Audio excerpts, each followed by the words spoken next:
And we're going dark. Boom. The review of Modern Warfare Call of Duty is coming up right after this.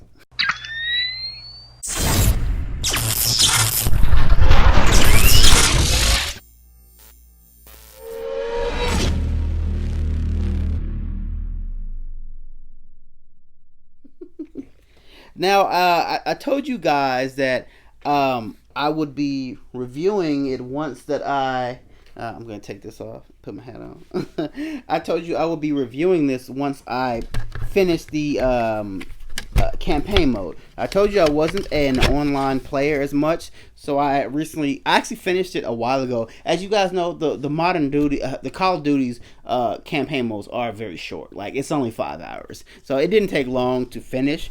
But I just want to give you guys basically a plot and talk about the different themes in this movie. The different themes in this game that a lot of people are really talking about, and the different nuances and choices that you can make in this game that are kind of more realistic. Now, as always, through all the Call of Duties, you basically are assigned through almost 2 or 3 different other people. And this one is no different. One starts off as a covert ops mission. You're playing Alex to begin with. They're there to retrieve a shipment of stolen gas, and they are actually ambushed, attacked. And this basically is going to a made-up country, obviously in the Middle Eastern, called Urzikstan. And once you are ambushed and your entire team is killed by Russians, and they leave you alive because they see you're American and they don't want an international incident. So they take the gas and you are left to fend for yourself, and then you actually end up going to Urzikstan where you meet a woman by the name of Farah and her brother, and they are basically the on patrol, if you will, for the resistance in Urzikstan against the Russians. Farah is the leader of the resistance, and you basically go there to team up with her.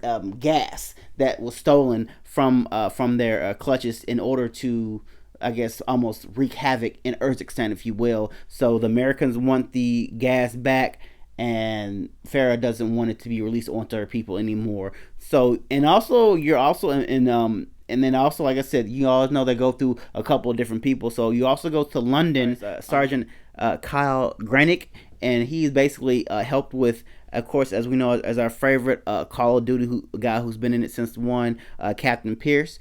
Your team with him together to basically stop this organized terrorist cell in London. And so you guys basically go back and forth between Urzikstan and London until you guys meet all together at the end. And I have to say, this was probably one of the best Modern Warfare campaign missions that I have ever played.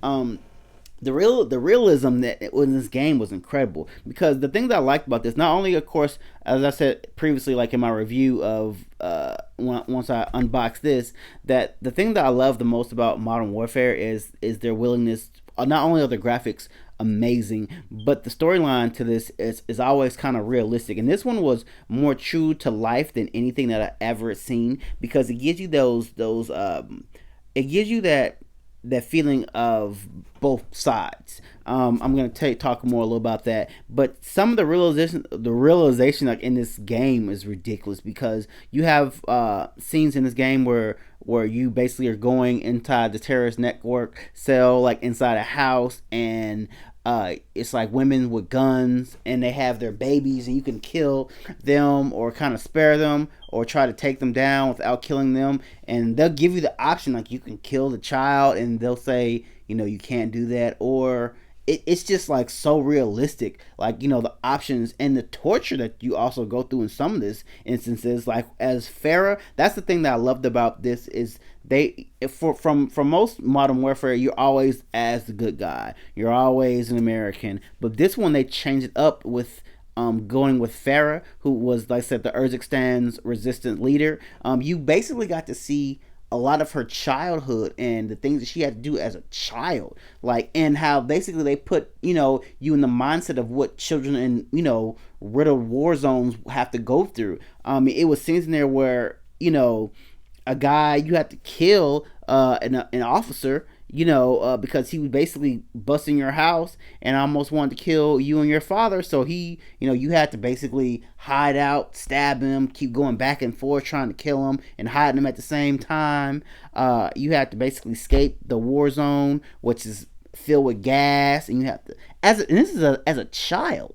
So to me, I was just like, damn, this is just intense. Like, that's the only word I can really do to the campaign versions of this. And then as you got older with Farah, they did another flashback scene where she also is the leader of the resistance, but she goes by a different name. And the guy knows, the Russian general knows it's her, and he's basically torturing her. And the torture that they do is like they're waterboarding her, and you have to like move the joystick to move around, escape the water. I'm talking about realistic like things of that. And it's just so many. Stay awake, and you might see your brother one last time. He's gonna give you a drink. Try to breathe.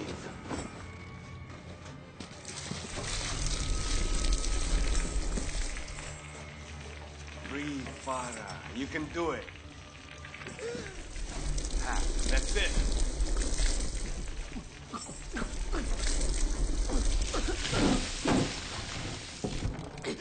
I thought you wanted to see your brother. So, but the realism of this game is ridiculous, and the themes that you have to do. I hate the covert missions. Like, there was a scene in the mission in the game where you basically had to go basically all stealth mode. I don't like stuff. I like loud bang bang bang. But even that one, I was just like I was like on the edge of my seat, like, oh shoot, But like I said, to me, this was one of the best Call of Duty missions that I have played, and it kept you like on the edge of your seats, and literally to the end of the game, you were just kind of like, what's gonna happen? How's it end? And it has a very good ending, and also it has that ending that it can keep going, because as we end kind of with Captain Pierce, he's kind of asking a favor for, I guess, to kind of assemble his own team. So he's going to, I guess, in the next Call of Duty have his own squad, if that's what I'm gonna be guessing. But I loved, like I said, this campaign, this rendition of 2019's Call of Duty, especially, like I said, I got the I'm gonna keep this right here. I'm gonna put it on my little stand. It's gonna stay right there. So but like I said, I'm not a huge online player, so I have not played online yet. That's never really been my thing.